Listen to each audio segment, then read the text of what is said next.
Shalom Aleichem. Mishnah Yomi is holding in the third chapter of Rosh Hashanah, Mishnah 8, finishing up now the third parak. Now, yesterday in Mishnah Zion, we talked about two guys walking by in the shul. They heard the shofar blow. One had kavana, zekivan libo. He directed his heart, his attention to the mitzvah.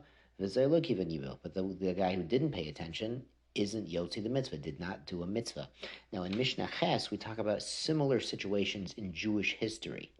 V'hayo, and it was kasher yarim Moshe yodo, when Moshe raised his arm, Gvar Yisrael, the Jews were winning the war. This is the famous war with Amalek in Shmos, Exodus chapter 17. When Moshe was raising his hands, they would win. This is called getting the upper hand. Can it be possible that the hands of Moshe Rabbeinu, that's what makes the war or breaks the war? This, literally, osot is makes and shovrot is breaks. So this is where make it or break it in English comes from, is this Mishnah right here. So could it be that the hands of Moshe are actually determining the outcome of the war? Ela lo marlacha. So really, the true meaning that the Torah is teaching you here is kol zman shuhayu Yisrael mistaklim klope mola. When the Jews were looking upwards, mishabdin et libam leviam shebashamayim, and they were humbling their hearts to their Father in heaven, hayumit gabim, that's when they would win. So the hands of Moshe going up to the heavens was a reminder of the Jews to have emunah in the heavens. Not to have, you need to have a degree of preparation and pride of the soldiers in war. They need to know what they're doing and be good at what they're doing. But the real determinant of victory is our emunah, our belief in our faith and our trust in God, not in the weapons and the bravery of the soldiers. And if they weren't directing their heart towards heaven, hayu noflim, God forbid, they would be losing the war. Kayotse b'davar, the Mishnah goes on, a similar case, ataomer aselecha sraf, make for you a burning snake, v'simoto al nes, and put it up on a stick. And the people who are bitten by the snakes will see this and they will live and not die of the snake poison. Now this is the famous incident in Bamidbar. There were people complaining about the manna from heaven, and they were bitten by snakes, and some of them died, and Moshe prayed to save the people, and Hashem said, well, the people will be saved by looking up at this metal snake that you make. Now this is bizarre, but the whole point of the snake, we see, is not that had any healing power in itself. As the Mishnah explains, could it be a metal snake up on a stick, which is, by the way, where the medical profession gets their standard classical emblem from? Can that make people die or make people live looking at a snake on a pole? It was a reminder to look up to heaven and have emunah that this illness they got was from Hashem, because they've been complaining about Hashem. So they would have the emunah and do tshuva. So then, mishabdin the libam levim shemayim, they'd humble their hearts to their Father in heaven. Hayu mitrapim, those people who did so would get healed. Im lav hayu nimukim, if not, they would nebuch wither away and die of the poison.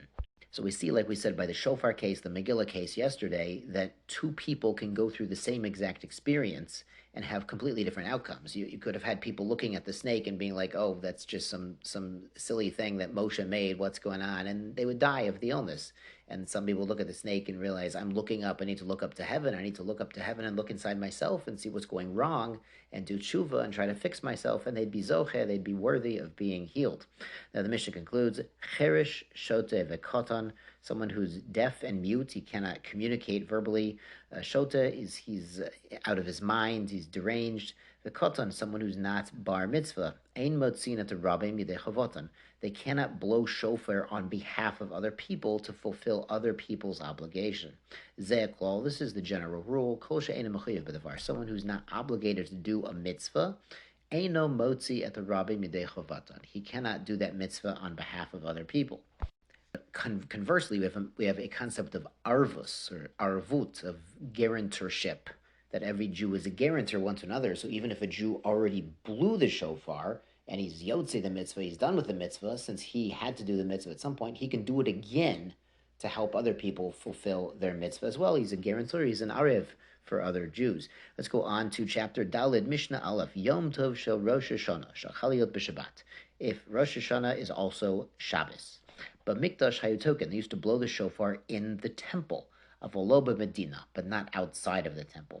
Mishachar of Beis Hamikdash, Nebuch, when the temple was destroyed, Hitkin Rabban Yochanan ben Zakkai, he was the leader of the Jewish people at that time. Sheyehu Tokin B'chol Makom Sheyesh Bo Betin. He made a takana that they could still blow the shofar, but only in a court. Now, there's some discussion in the Mishnah of exactly what kind of court he meant. Amar Rabbi Elazar lo hitkin Rabban Yochanan ben Zakkai. His takana, his enactment was only ela b'Yavne bilvad, in Yavne.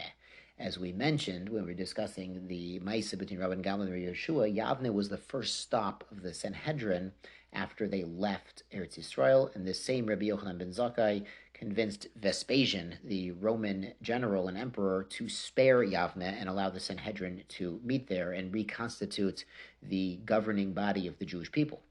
So according to Rabbi Elazar, it was only in Yavne they were allowed to blow shofar outside the temple. Amar lo, they told him, Echad Yavne, Echad Kol Makom, Sheyesh Bo Betin. It wasn't just Yavne, it was any place that had a fixed court.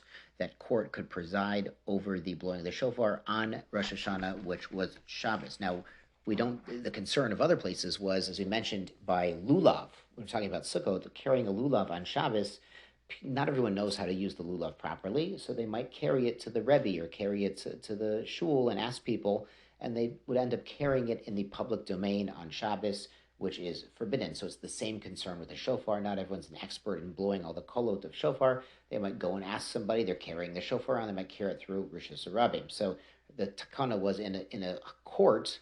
The members of the court would be careful to have the shofar there in advance, and no one's carrying anything, and everyone knows you go there to hear it, and people wouldn't be carrying it around. Now, nowadays, we don't blow the shofar at all because of this same concern. Shemi Avreno, Arba Amos, B'Shus Rabim. People might carry it on Shabbos in the public domain, which is a biblical prohibition. Yeshar Kochachem, and be well.